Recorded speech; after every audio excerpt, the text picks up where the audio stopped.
Let's talk kingdom. He's the one you can lean on. He don't change, he stays the same. Won't find a better reason, no. So come tap in, just listen. And bring a friend, let's spread this vision.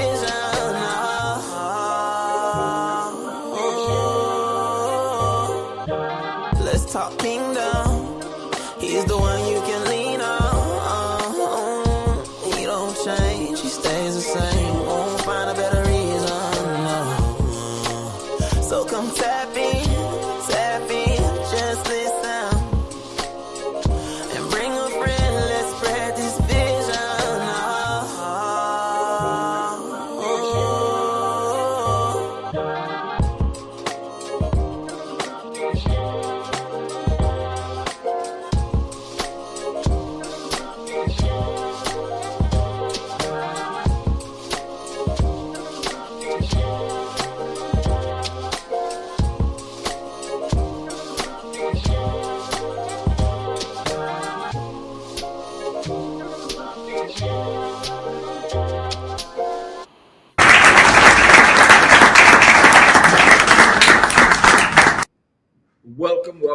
Welcome to the Shabbat Shalom, the Sabbath of Sabbaths as they were, as Sabbaths go.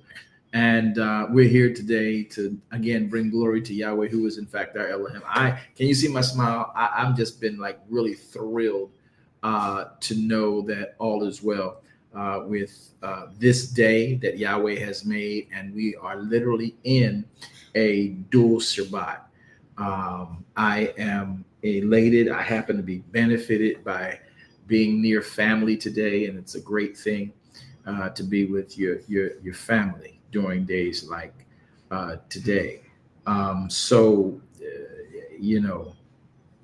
heart is overjoyed, overwhelmed. My soul is just is resting in Elohim.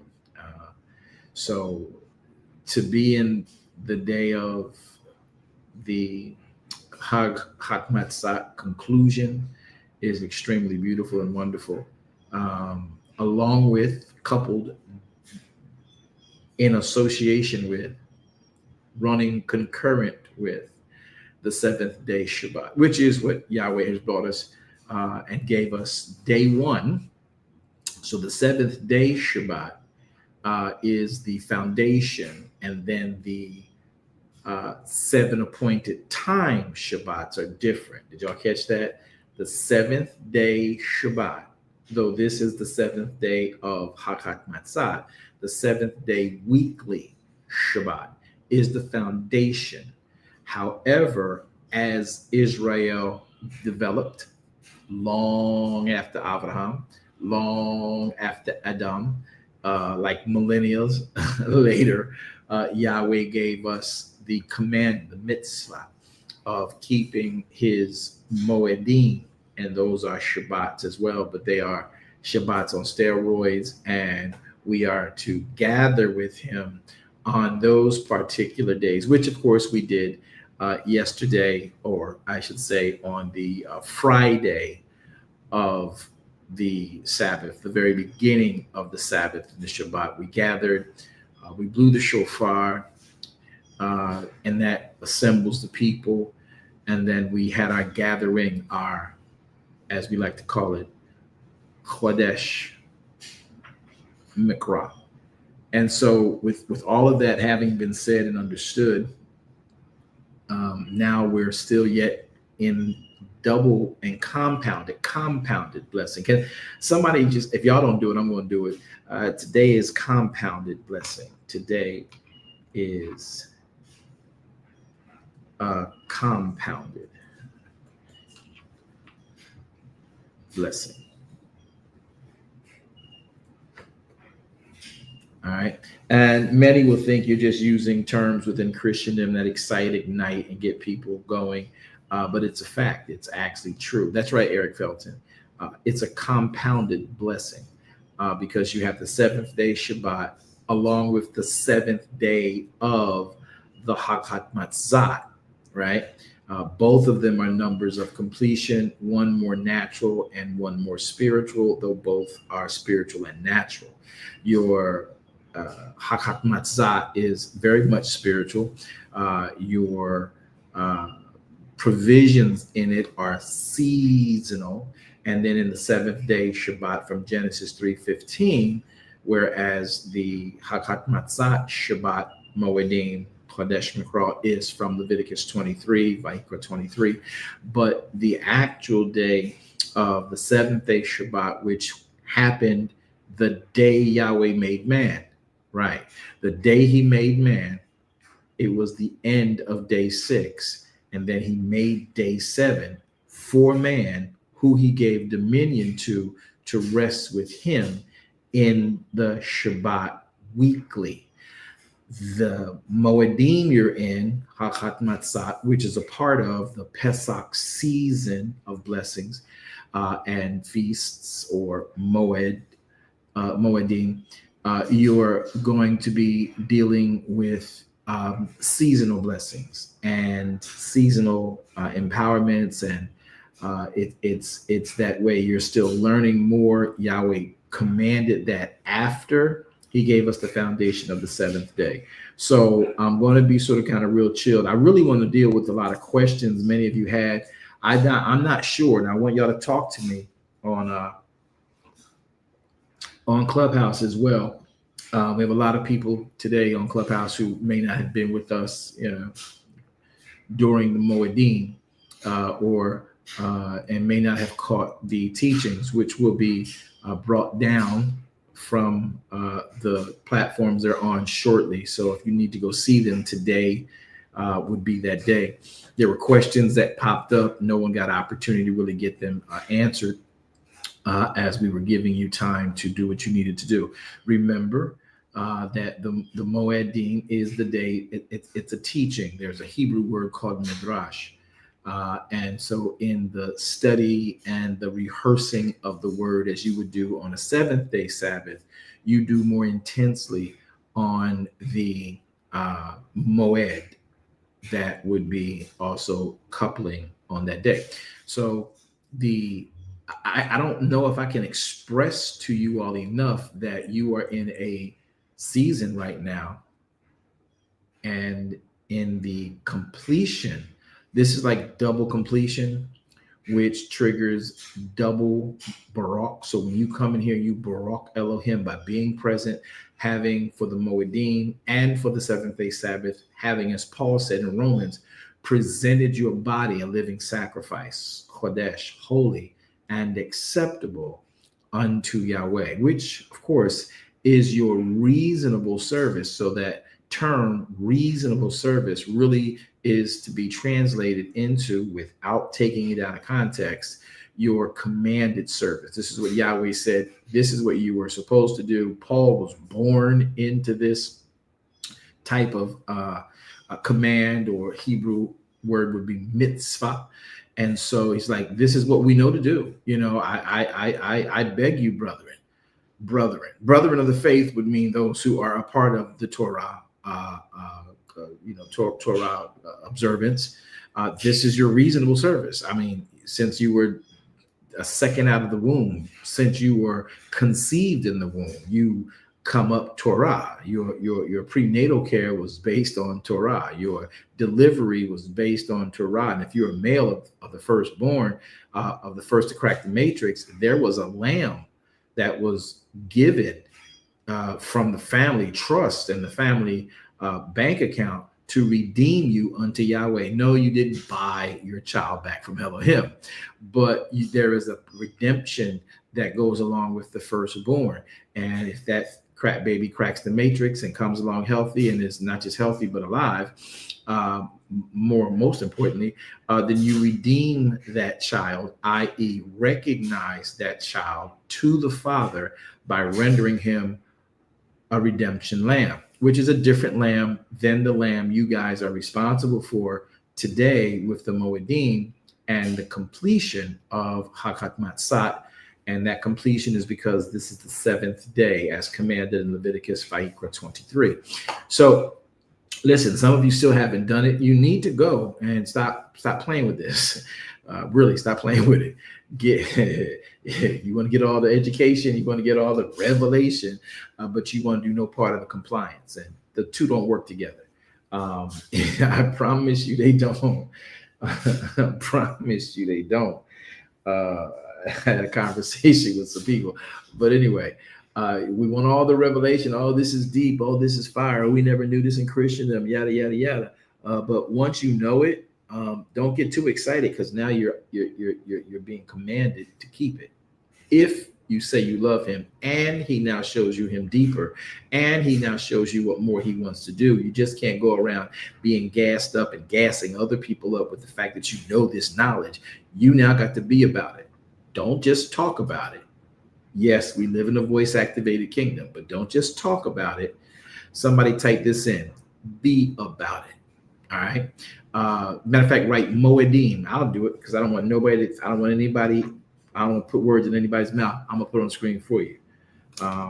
The Moed. All right. I'm doing it my way. Chill. Don't talk about it. Be about it. Yeah, I'm telling many of y'all that, and I'm really glad to do it. I'm honored to do it, because it is something that we think we can skim by, skit by, and just be like, well, God knows my heart. Elohim knows my heart. That's the whole purpose of the Moedim. If you paid attention to Deuteronomy, if you paid attention to Devarim chapter number 8, which I've been teaching for weeks, if you've been paying attention to Devarim chapter 8, he's like, listen, I brought you and gave you instructions. I brought you out of Egypt this way on purpose. I gave you instructions when you ran out of bread and told you how to collect it on purpose. Both of them had the purpose: one, bringing you out through the wilderness; two, collecting the whatness and the what is that on the ground with purpose, because both purposes were to say and show you that your to how much you pray to me, Elohim, the God of your provision, your strong tower, the God of your strength, the God of your attorney, your banner, Elohim, your righteousness, just to prove to you, though you've prayed to me to deliver you from Egypt, though you cried, moaned, and what is it called? Rumbled, not rumbled. You cried, you murmured to me, i.e., prayer, to bring you bread. You cried to me to bring you out of Egypt according to what I promised Abraham. Then when I got you out, 30 days later, though I had a plan, still did, it never changed. You didn't think I had a plan. You didn't think I was thinking about you. And you began to murmur and complain to and about some people who had nothing to do with bringing you out, other than they were conduits for me to show my power. And you murmured against Moshe, you murmured against Aaron, you murmured against the priest, you murmured against the king, all of that, because that's what Moshe technically was. Aaron was the Gadol Kohanim, he was the high priest. And so you murmured against all of them, you said all these things, and I'm the one that brought you out. And I gave you instructions through them to see if you would obey me or not. And so in a relative, way of looking at this, we're here now today in the same capacity. We're here in the same capacity. You got the teachers that are teaching this rightly, because some are, many are not. But there are those teaching it per the writ, not taking shots or shade. And the people are still murmuring and complaining. When we going to get blessed? Well, when we going to do this? Well, did you get up and go outside to get manna on the seventh day?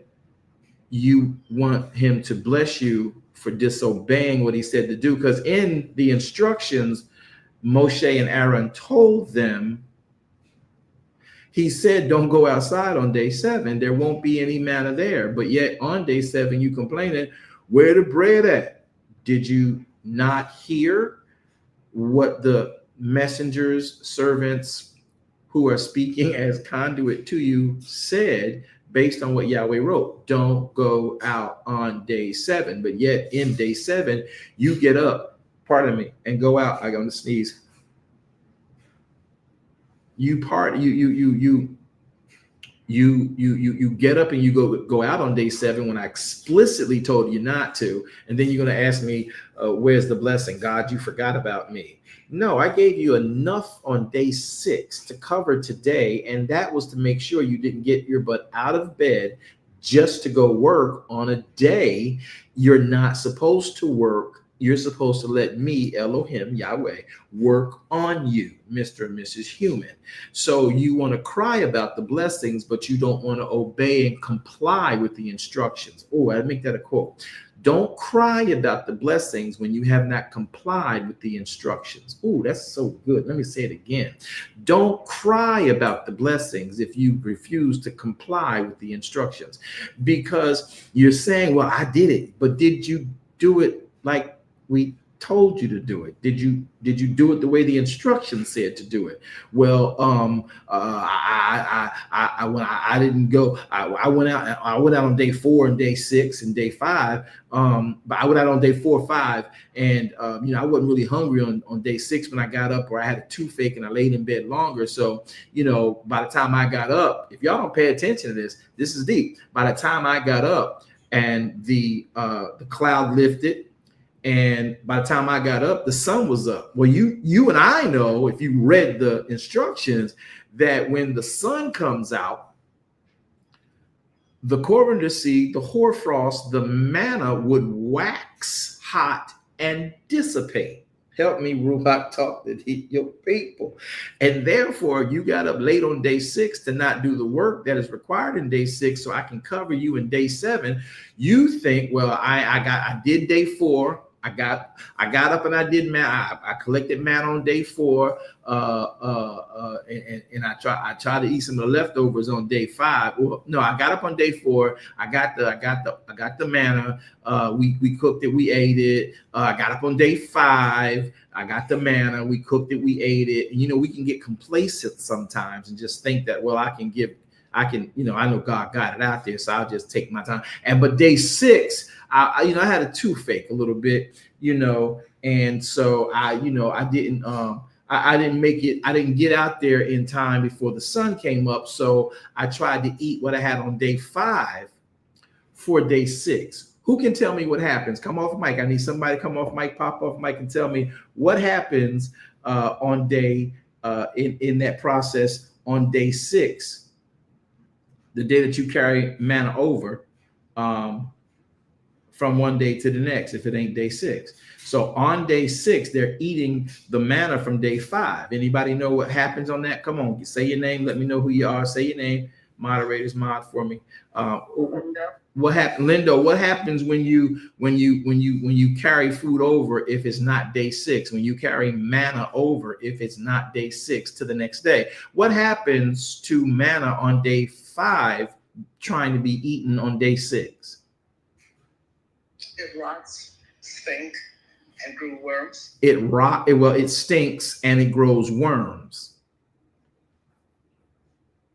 So the person that is just complacent, because I know God, I'm in the camp of Israel. I see the tabernacle right there down the block. I can look out my front door and see the tabernacle, so I know I'm with God. The cloud is still over me and I still see the fire at night. So day 5, I did what I was supposed to do. But day 6, I woke up late. And so I figured I can just go ahead, even though I know the instructions said it'll stink. And I saw it happen before to my cousin down the street.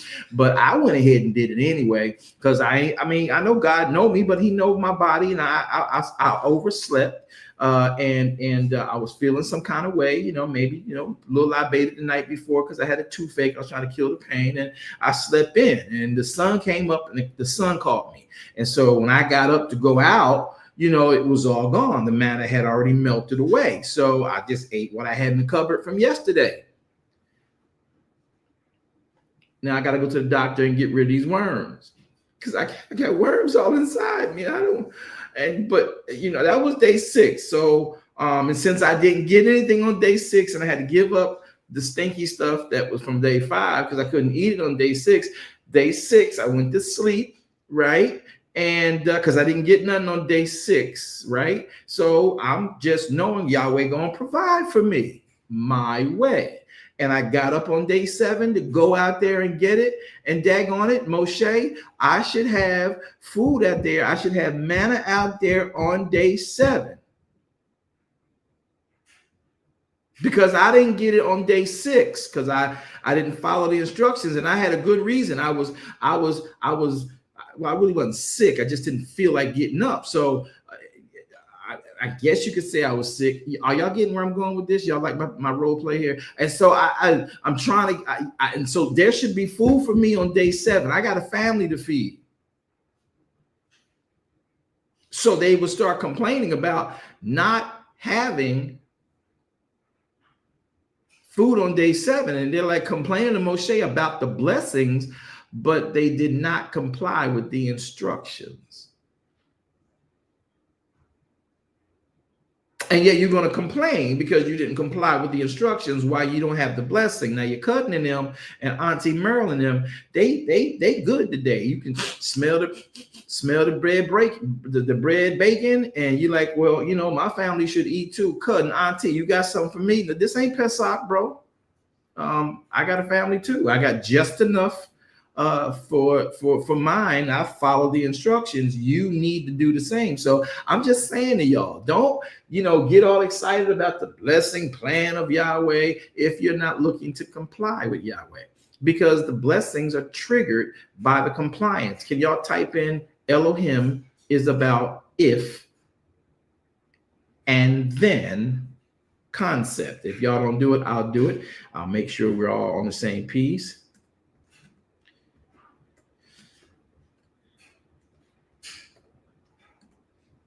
Y'all stay with me now. I'm not tripping. Yeah, I'm there. I promise you I'm there. If you do this, then I'll do that. If you barak me, I'll barak you. Does anybody, thank you, Linda, for your participation. Can anybody come off mic and tell me what it means for Elohim to barak you, or more importantly, you to barak him, which triggers him baraking you? Who knows what barak looks like in the terms and the sense of that word? Anybody?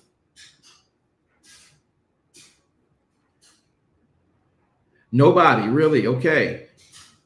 Anybody know what barak means? See Marie, go.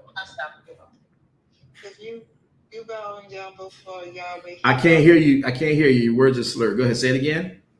If you bow down before Yahweh, he bowed down before you. If you bow down before Yahweh, Yahweh will bow down before you. Let me take you to the writ, what she's talking about. Genesis chapter 2. Look on the screen. Your Bibles are up there. Genesis chapter 2. He says, thus the heavens and the earth were finished, Mr. Human, and all the host of them, the goats, the trees, the seas, and all that. Verse 2. And the 7th day, Elohim ended his work which he made. He rested on day 7 from all his work which he made. Verse 3. And then he baraked the 7th day, and he sanctified the 7th day, right? Because in it he had rested from all of his work which he created and made. So that third verse, third word is the word blessed, right? Now look to the right of your screen. That word blessed is the Hebrew word 1288, which is the word barak. So when it says in verse 3, and Elohim blessed the 7th day, what it actually says in the Hebrew is Elohim barak the 7th day, meaning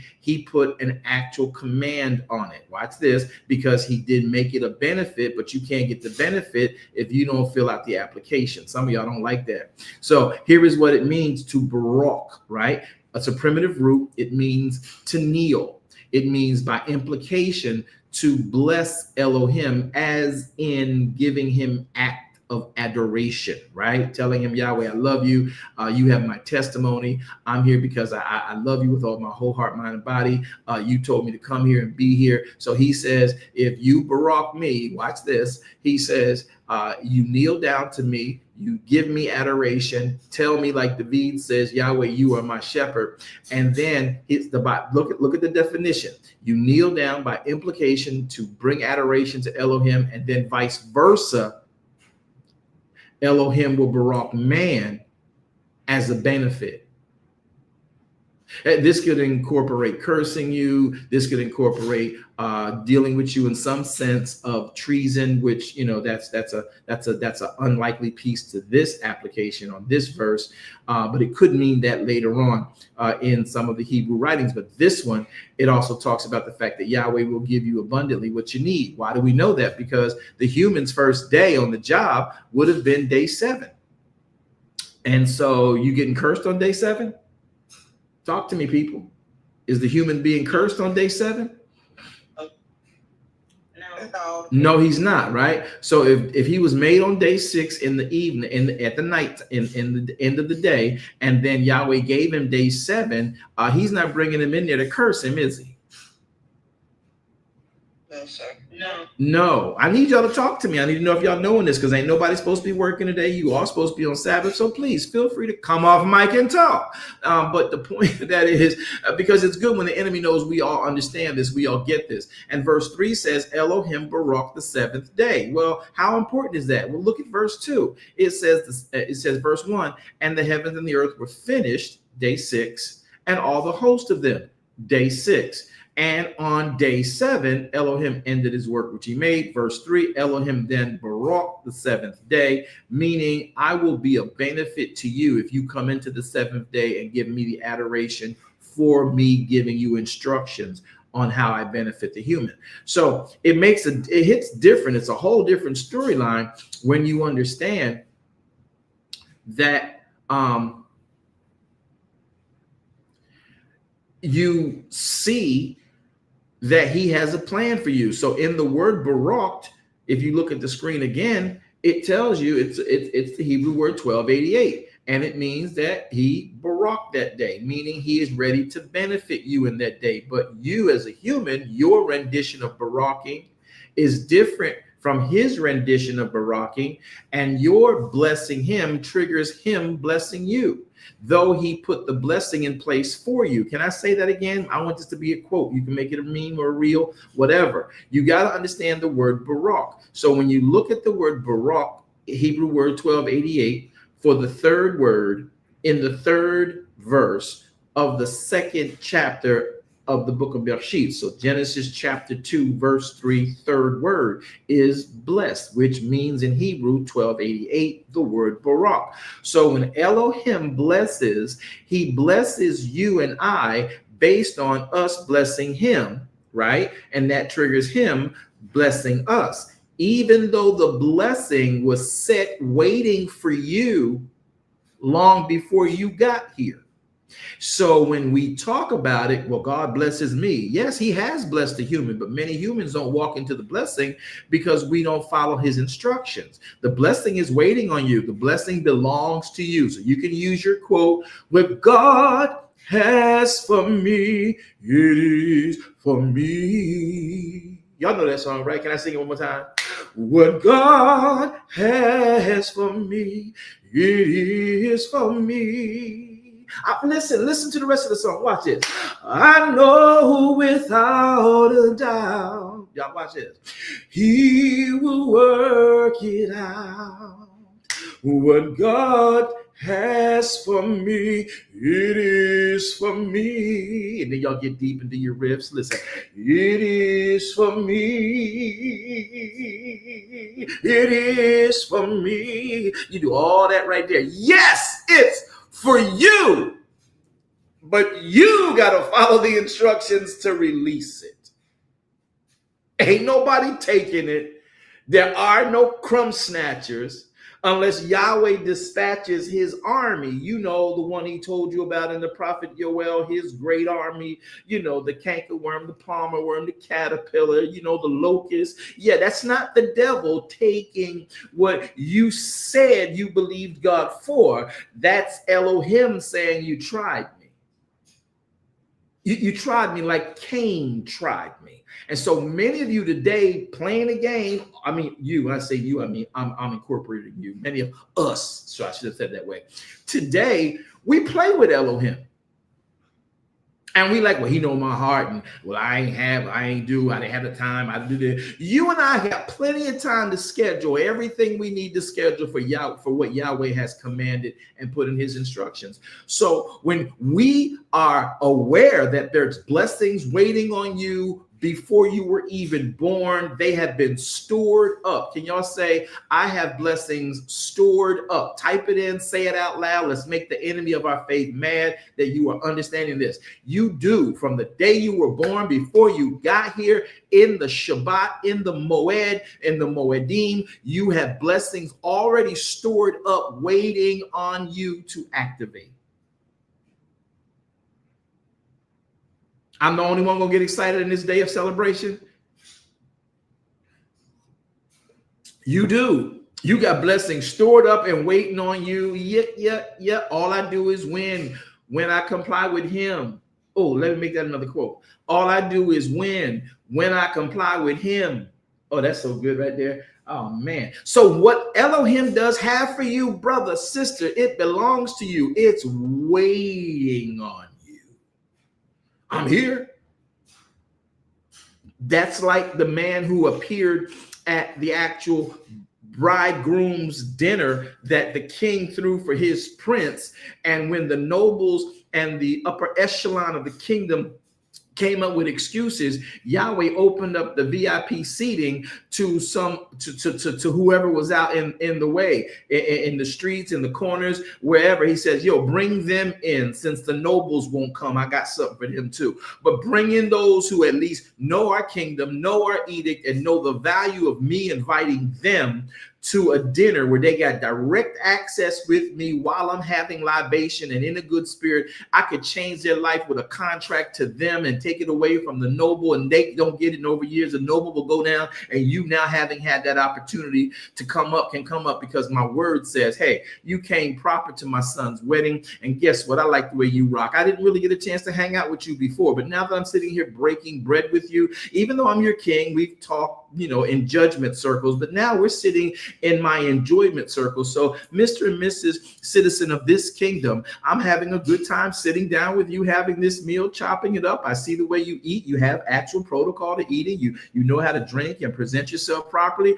Listen, what do? Well, king, I do this. Oh, you're one of those. Okay, well, I tell you what, I've got some new contracts coming up because we just got a new affiliation with this other nation, and they're going to be sending some stuff over here as their tribute to us, and I need somebody to manage that, and I want to diversify the way I'm getting those shipments in. I'd like you to be the head of one of those particular scenarios. Would you be interested in that, since you came on short notice because those that I trusted to be here could not be? So, sir, would you want to have that opportunity?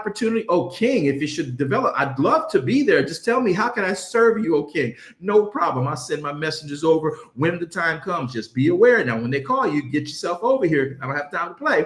All right. So now you got a whole new, look, Yahweh opens doors for you, right? So if you want to mess this up, do like the one man did who got this benefit because nobles said no to the king's son's marriage. The new king to be, not long from now, once daddy expires, the prince is getting married, who will ultimately be their king should the daddy die. They don't want to show up to his wedding because they're so blessed with the blessings and the provisions the king is right now underwriting, that they, well, I'm too busy with what I got going on, oh king.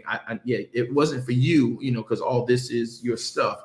But you know what, I gotta get this done because I ain't had a chance to take a break. And well, you know, your party is nice and everything, but you know, my daughter got married too the other day, and well, you know, I got some stuff I gotta handle. I got a shit and I gotta get out, and I'm not really ready for it, so I can't really come. I gotta go to work and get some stuff done. Oh, that's what we doing? Oh, okay, all right, cool. Well, listen, ushers, y'all go get the people from the highways and the byways and bring them in and give them those seats, those important seats of I can change your life kind of thing. And so when you come in, so one guy comes in having this opportunity availed him, and he doesn't come properly dressed.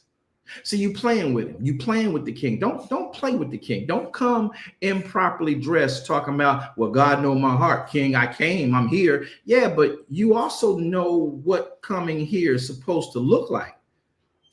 Why you playing this game with me? You know what this looks like. Look at why are you presenting yourself this way? And you ain't got no answer? Because you know you wrong. Okay, guards, take him, put him in jail. You done broke all my edicts, and I'm trying to bless you. You wasn't even expected to be here. I'm trying to bless. Ruach, help me today. I'm trying to bless you. You just not gonna come proper to. Okay, no problem. No worries. Your choice, your consequence.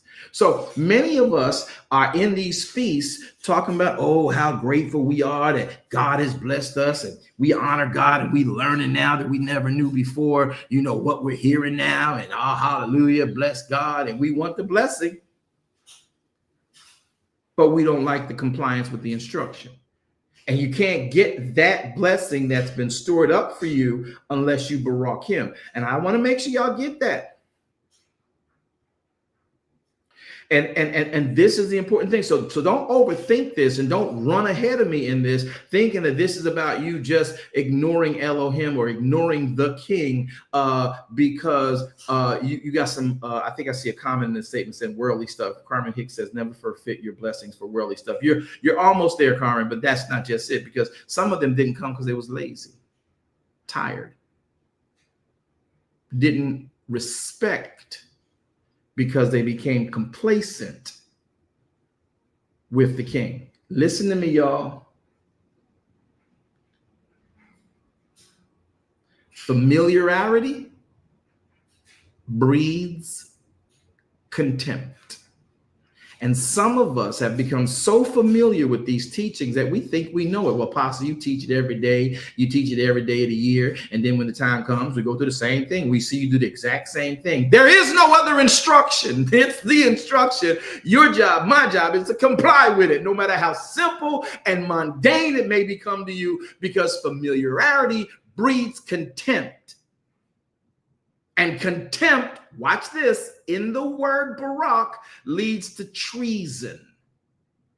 So the very thing that is designed to benefit you, if you become familiar and become have contempt with it, you end up in treason, and then there's a curse rather than an actual benefit.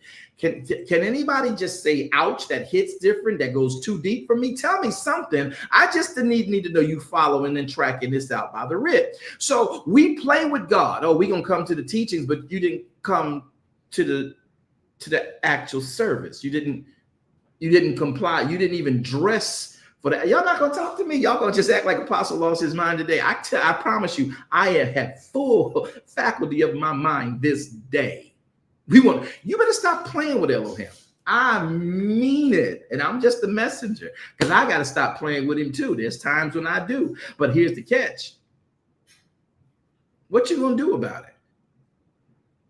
Because once he actually just lets that stuff, Yahweh lets a lot of stuff slide with us. And I'm grateful I'm a little bit like him. I know people that did stuff to me, and they don't even know I know what they've done and how they did it and who they did it to and how it got back to me. And I had nothing to do with trying to search it out. I understand a whole lot of stuff. And when I still see these people, I have to act like Yahweh. You know what? I just want to see you okay. But I can't give you what I had in store for you, because you never did what would trigger me releasing that to you. And therefore, where we are right now starts over with this situation you're in, and I'm watching how you do that too. I got a friend of mine that says, you think you slick, but I watch it close. You know what I mean? And so I just watch. Now, I'm not watching to judge. I'm watching because I need to know whether me being a blessing to you as a problem solver generally in life is worth, are you going to respect it, not respect it, and then honor me? I don't want the honor. I want to make sure you're not going to be someone that we can release this to, and then you treat it as trivial. trivial. And then you just treat it as trinketry. And then you leave it in the closet. Like some of y'all do those gifts y'all get on some of those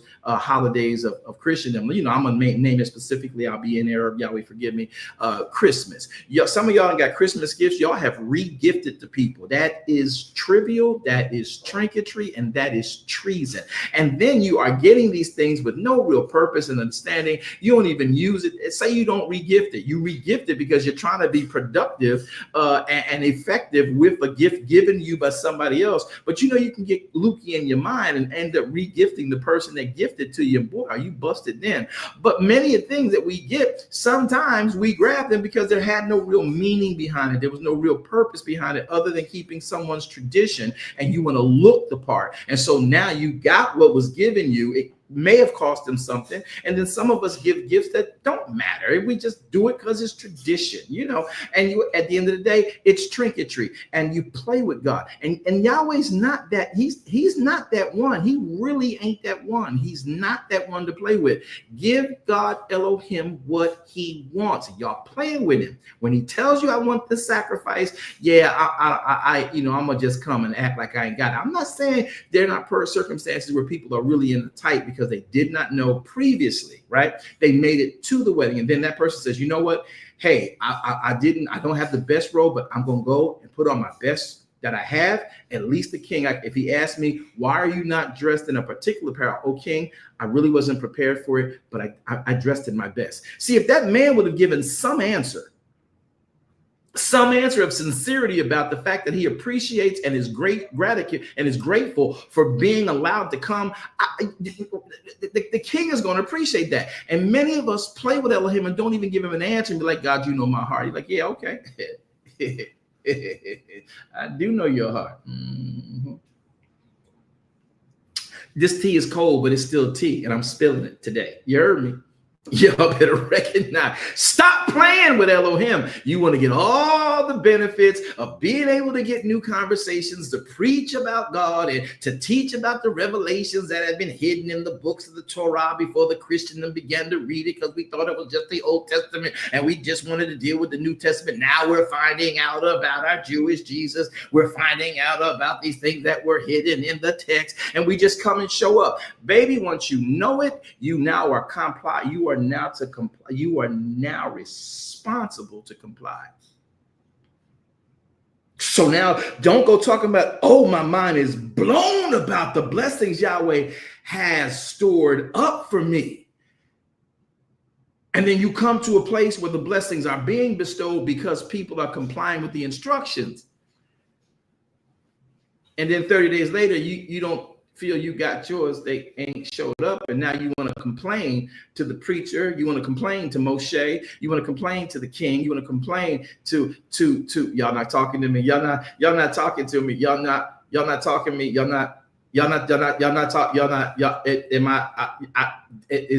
I don't want to offend you, but I'm gonna come like Yeshua. I don't come to bring shalom. Shalom is already here. I come to bring a sword. So what we want to make sure you understand is this. Look at it closely. You have this process that Yahweh wants of you. And in these days, you are in the last day of it. Yahweh, under the feast of Chag HaMatzot, I got big Urim up there, but Chag HaMatzot, Yahweh requires your lamb. Get him your lamb. So that's what he wants. That's what you want to do. Get him your lamb. That's what he needs you to do. So make sure when you come to get the revelation, because you heard about the feast day, you learned a little bit about the feast day. Make sure, since you knew enough to come, you knew how to dress.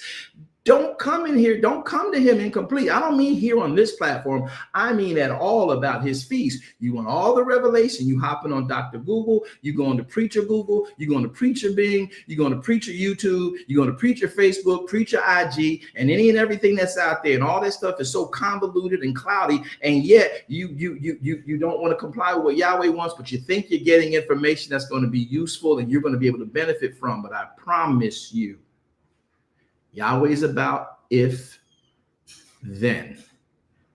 And it sounds offensive. I didn't come to bring shalom. Shalom is already in the earth. It's already stored up for you. I come, and I'm not Yeshua, But those of us who come in this vein of truth come with a sword. What do you mean? You act like you Yeshua, you come with a sword. What he meant was, I didn't come to bring shalom. Shalom is already on earth. It's already stored up and waiting for you. I come to bring a sword to cut the soulishness, cut the spiritual fleshliness off of your soul, so you don't keep missing the shalom that is already slated and scheduled for you. Well, it's too much. Too late. I didn't know. I don't know.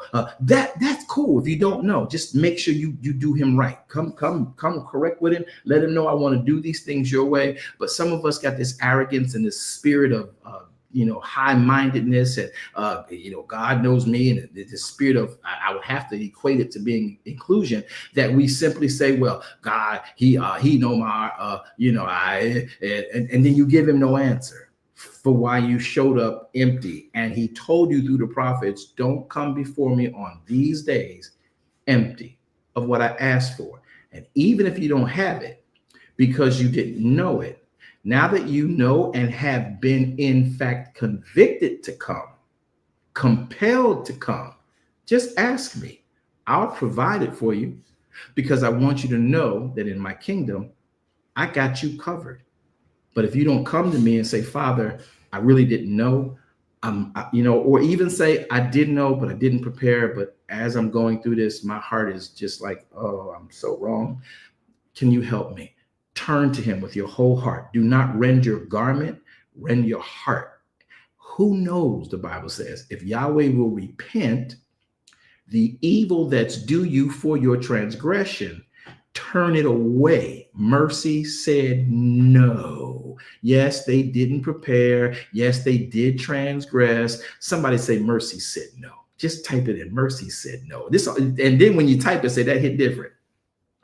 Mercy says no. Just come to him straight. Yoel chapter 2. He said, come to me. Don't come to me ripping your religious garment and not rend your heart, not rip your heart, not because a broken and a contrite spirit. See, that's what Yahweh will not despise. So now you realize, I messed up. I did do my thing a couple months ago, and I celebrated in a way, whatever, and I ain't really think about, put God first when I should have, and so now, I'm convicted that we hear and I can't even participate. Yahweh, I blew it. I messed up. Look, y'all, I've had to do it several times. Okay, Yahweh, I missed the cue. I did me. I'm here. I repent. Here's my best right now. I promise. If I figure out a way to do me, I'm gonna figure out a way to make sure I do you, so you can take care of me. Because when I did me, I'm in debt behind it.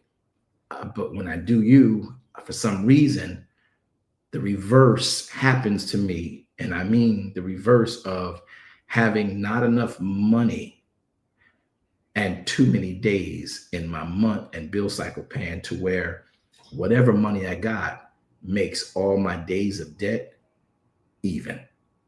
So Yahweh, I did me. I repent. A broken and a contrite heart Yahweh will not despise. Are y'all understanding what I'm saying? Am I talking crazy, Apostle Walker? Am I talking crazy, Pastor Spencer? Am I talking crazy, Prophetess? Am I talking? Do y'all understand that this is not a game? But we play it like Yahweh don't see. But you want to come and sit in front of him while he's spitting out jewels and gems and clapping your fingers like you in spoken word meetings and all of this. And Yahweh's like, did you even enter in right? Guards. Security. I'm sorry. I don't know where it came from. It just popped out me. Security. Intruder. Woo! Can I stop right there? Nobody want to talk to me. Nobody laugh at my jokes. Ain't funny because it ain't really a joke. And some of us know it. And Cinderella is in the building. It's a couple of them. Cinderella, Cinderfella. It's a few cinders in here with some cinder blocks on their feet rather than a glass slipper.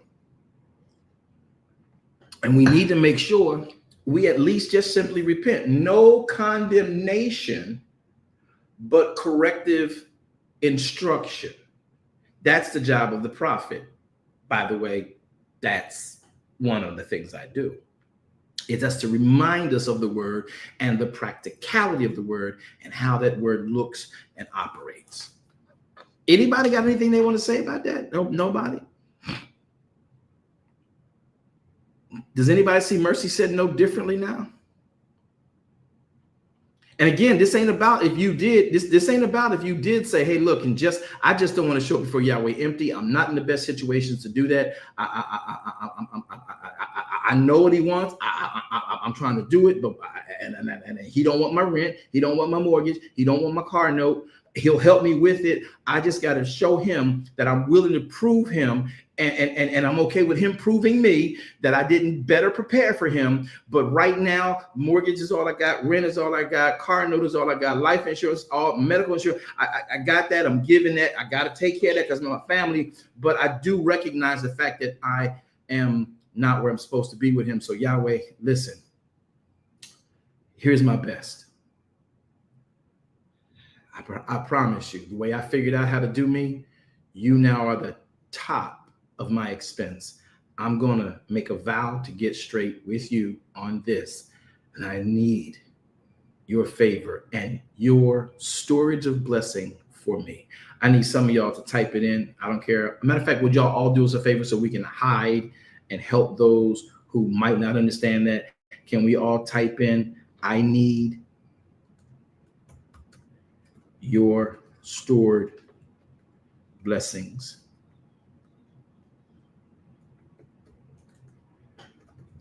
That are for me. And we know what that is saying. We know what we're saying when we say that. And the enemy don't like when we help our brothers get that. How are you going to get the stored blessings for you? You comply with Elohim's instructions about you. Facts. You want eternal life? What do you got to do? You got to follow his instructions. You want health on your body? Well, by the stripes of Yeshua, I am healed. Okay, well, how do you acknowledge that you believe in Yeshua HaMatzot? Oh, I got to accept the blood that came from those stripes. Oh, that hit different. Make that a real if you want to. I want the healing that's due me. That's what we say. And Yahweh is like, okay, you can have them, but that's a part of my glory and grace. How do you access that? Oh, I have to confess my sin. Secondly, I have to believe Yahweh raised Yeshua from the dead and that he sits in the right hand of the Father. I got to confess that with my mouth and believe that in my heart. That's how the stripes of Yeshua now benefit me. I have to take the blood that came from those stripes, apply it to my life, and now healing is this new child of the kingdom's bread. I'm born again into the kingdom. Now, by his stripes, I'm healed. Because not only do I have the broken flesh, which is my affliction, my infirmity, but I also have the blood that puts me in right stead with the Father so that the Father can actually bless me, because Yahweh will not bless your mess, my mess, his mess, her mess. Don't matter what you think about it. It is written. So you can't even be saved unless you confess Yeshua HaMashiach is Lord to the glory of Elohim and confess it with your mouth while you believe it in your heart. Now the benefits, now all of the blessings that are due Abraham, because you are now an heir of the kingdom. You are now an heir and you are now a part of the bloodline of Abraham, where the blessings of Yahweh for the human being in the earthen realm actually flow from. Abraham, I'll bless them that bless you, curse them that curse you, and out of you, Abraham, shall all the world and other nations be blessed. See, we don't read the Bible well enough to understand Yahweh ain't playing about this. He got a plan about this. Make that a quote. I want it on a t-shirt. Yahweh ain't playing about this. Yahweh got a plan about this. Quote, blessing, end quote. So you want blessings? There's a plan to it. Am I offending people? I promise you it's not my intention to offend, but I promise you I want you to understand. And when we play with him talking about, yeah, well, and I don't like the preacher anyway. So I'll do it my own way. I'll give, I hear you. I did read it. He did want a lamb, but I don't like you because I don't want you having the lamb chops. Okay, whatever falls in the flesh plot. I don't like you, though I'm sitting here listening to you and I understand you, but I'm going to go ahead and do it my way. So I'm going to find me somebody homeless on the streets. I'm going to go buy a soup kitchen and I'm going to drop the lamb off to the soup kitchen.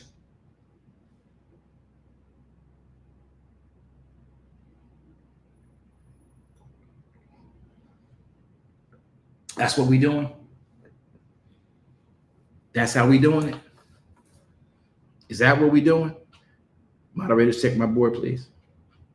I'm sorry. Y'all mad at me? Y'all not talking to me? Anybody? Just taking it all in. Hey man, I'm just waiting. So if I drop the lamb off at the soup kitchen, or if I drop the lamb off at the sock fund, or if I drop the lamb off at Toys for Tots, what's really going on? What is Yahweh really saying?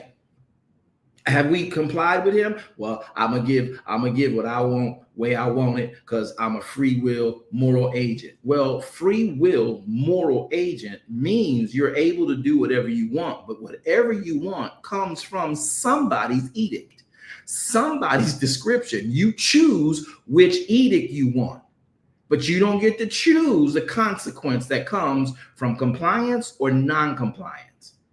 Well, God loved Jesus. He loved everybody. Contrary to what you think, Yeshua is included in this by virtue of the steps for compliance. This ain't about Jesus. This is about you. This is about me. Dearthur Grace says, I like you, Apostle. I'll send you some deer meat. I love you, Dearthur. I promise you I do.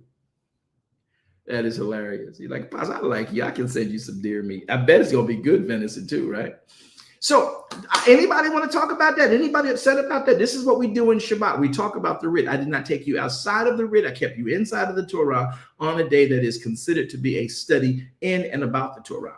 And then people, because of how the Christendom and or other faith systems have utilized anything about offerings to the benefit of one, when it's never the benefit of one, it's the benefit of us being one.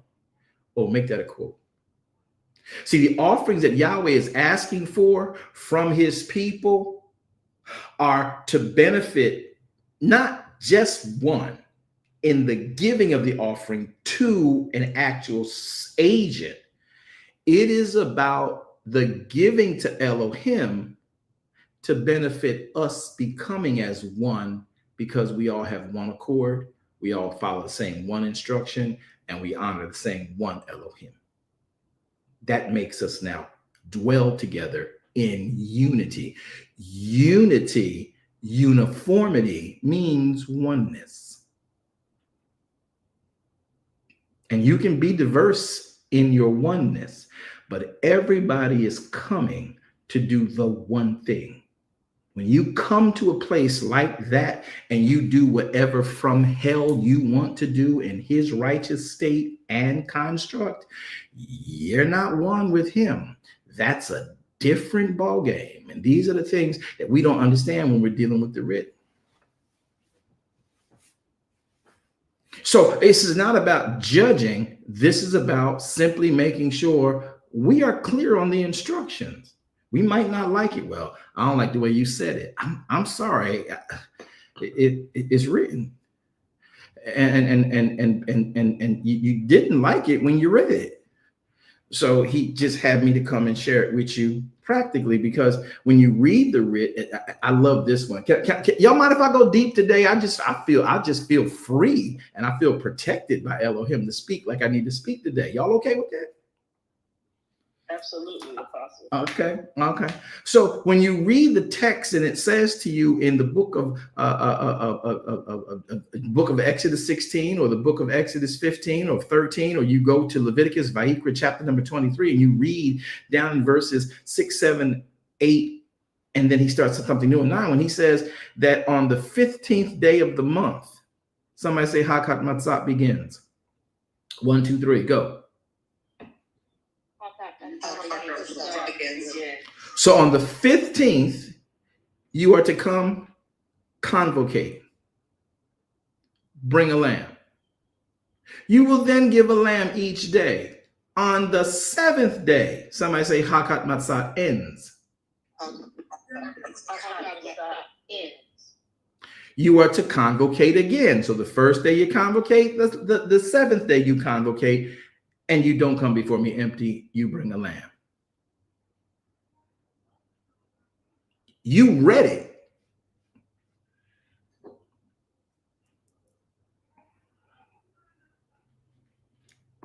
It's funny how we read stuff and act like we ain't see it.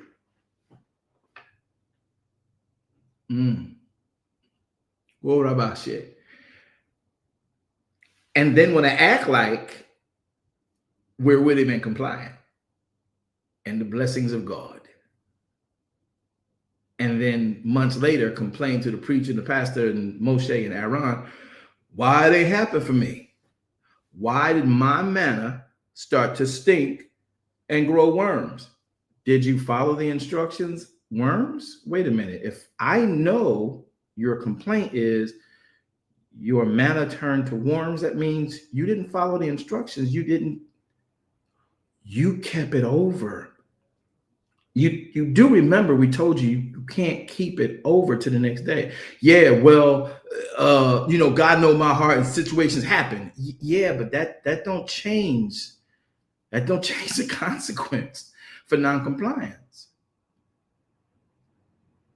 Well, why I ain't got the blessings? I'm out here today. It's the Sabbath, and I'm over here trying to. I'm in here doing everything. I'm ushering and stuff and all that. I said, but why you at the tabernacle on the 7th-day Sabbath? I mean, I'm tired. I mean, we do so much. We got 5 services, and I'm just tired. I'm where else? So why are you tired on the day you're supposed to be resting? If I'm understanding your complaint right, you didn't rest. You didn't stay in your place. Oh, because you went down. Didn't we tell you you stay in your place and you let Yahweh come into your place? You don't go to the house of God on that day. That's why you're tired. Now, why are you complaining at me? Well, you had us learning this stuff. Oh, so you're going to shoot the messenger. And then you talk about this and that and the rapture and every time we talk about something, some daggone offering, it's always about money. I'm sorry. Did you read it in the writ when I showed it with you? Do you think that I made that up? No, I read it, but you always talking about it. That's the job of a preacher. I proclaim his teachings to those who now want to be students and children in his kingdom. That's all I do. Please, I didn't write this, but I have been charged to share this. And for those who understand the benefits of it, they are compelled or they see it the way they want to see it. Well, I was reading it and you was talking about it. I had to tune you off because all you talking about on the first day of the 7 days is you're supposed to bring a lamb 7 days, and then on the 7th day you bring another lamb. So that's just all about money. Yes, and you all wrong. My bad. I'm sorry it offended you. I was just reading the writ. Well, I don't like the way it reads. I don't like. You don't like the reader, or you don't like the way it reads? Which one is it? Because I don't know how to. I can get somebody else to read it. Elder Rogers, would you come read it? Apostle Walker, maybe you like a female voice. I don't know. Maybe you like Siri better than you like Alexa. I don't know. You want Siri to read it? It's right there. It's the same thing. It don't matter who reads. Yeah. Y'all not going to talk to me today. It's so quiet today. He's like, Apostle, it's supposed to be a celebration. Yes, it is a celebration.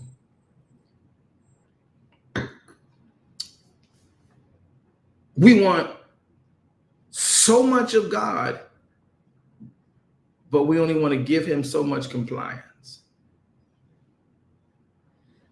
We want so much supply, but we only want so much compliance. That's what we do. And then we complain when the supply didn't meet our need, or we get offended because the writ gave us a specific instruction that we needed to do. Now we got a problem.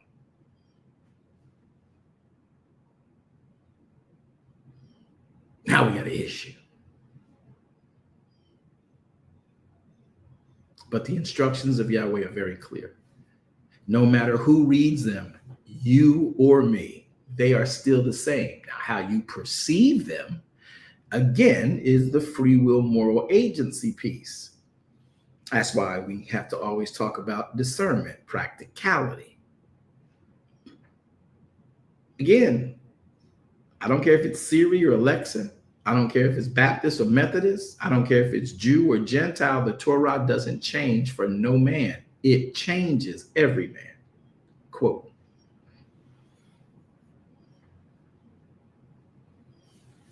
That's what Messiah was saying when he said, I didn't come to bring peace. I didn't come to bring shalom. The Torah already states shalom is in the earth. The blessings are already stored up for you.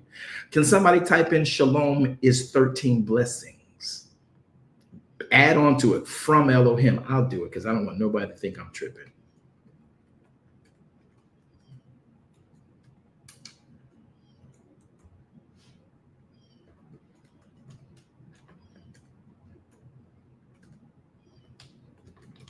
Yeah, I'm taking my time because I want this to spell right. I don't want this thing to come kicking back. Shalom is already in the earth. That's what Genesis chapter 2, verses 3 was telling you. All those 13 blessings and attributes, for some of y'all that don't know, I just put it in the thread. For all those blessings and attributes of shalom that are there, I want y'all to catch this. They've been in the earth since Genesis chapter 2, verse 3. Here are the 13 attributes or blessings of shalom. Yahweh promises to bless you with harmony. He promises to bless you with wholeness, health, soundness of mind, completeness, fullness, rest for your soul, wealth, safety, tranquility, prosperity, perfectness, and welfare for your being. Listen, those are already in the earth. Messiah said, I did not come to bring shalom. I came to bring a sword, which, by the way, is the Torah.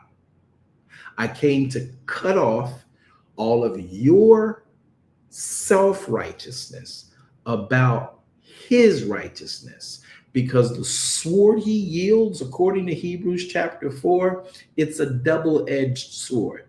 It's quicker and sharper and more powerful than any double-edged, two-edged sword, piercing asunder soul from spirit. Let me say it again. Piercing asunder soul, which Yahweh gave you, from spirit, which could be evil, which could be good. So if it's evil, he's going to use that sword to get that spirit off your soul. Y'all not going to talk to me today, are y'all? Because that's deep revelation. So if your spirit say, well, I feel in my spirit, I can give my lamb to Mary. Mary did have a little lamb. She had a little lamb. I'm going to give her back her lamb. And since that's God's woman, God's child, that's the woman of God, I'm going to give my lamb to Mary because she had one. And I know what it's like to lose a lamb.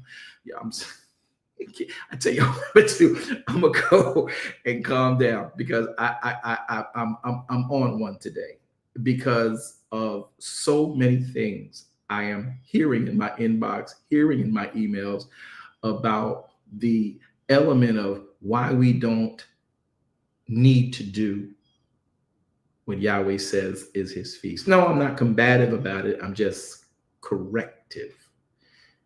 And I do it in love, and I use as much humor and passion as I can.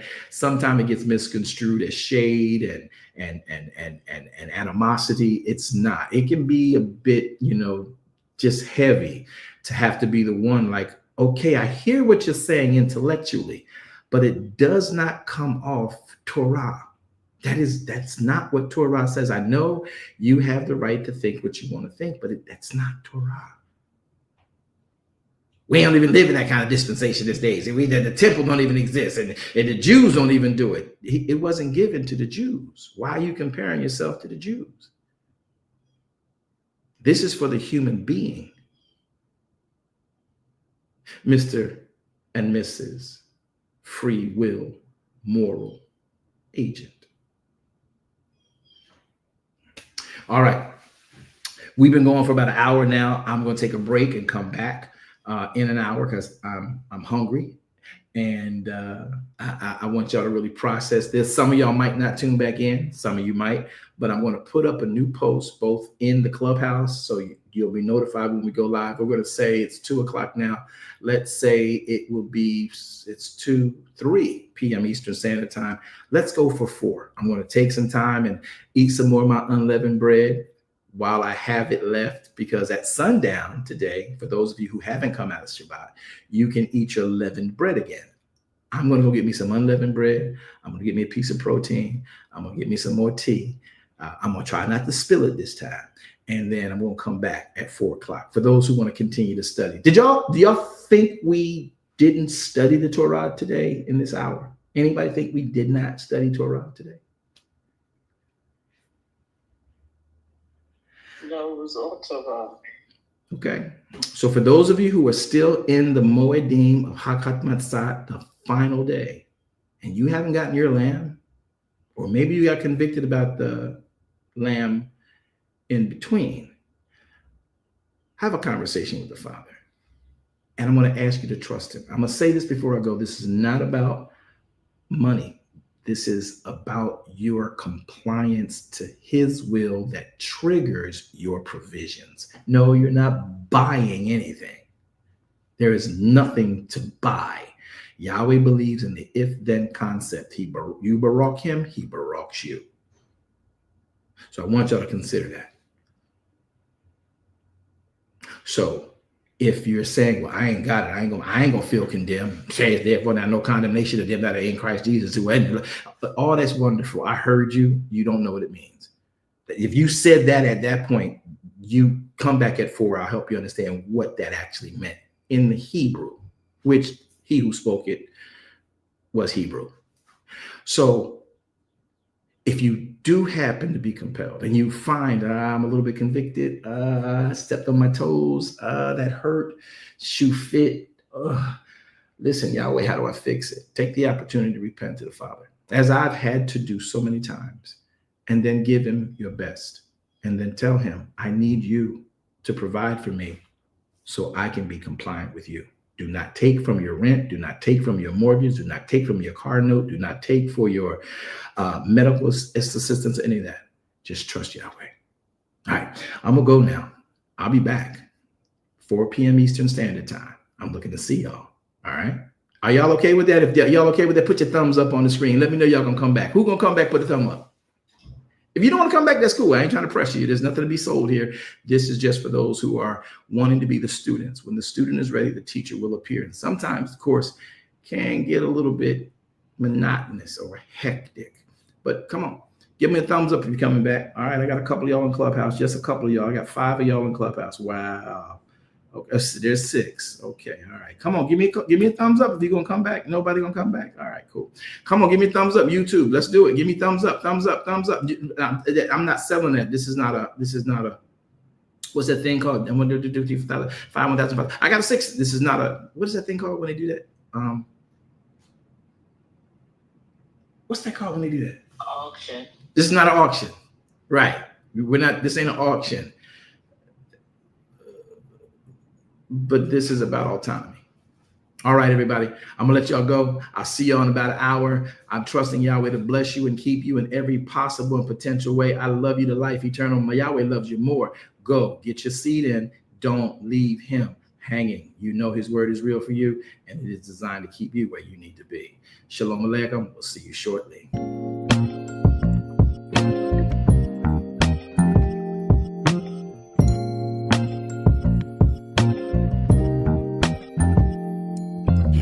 If you need truth, this is the place for you. Don't need to complicate it. It's best to keep it basic.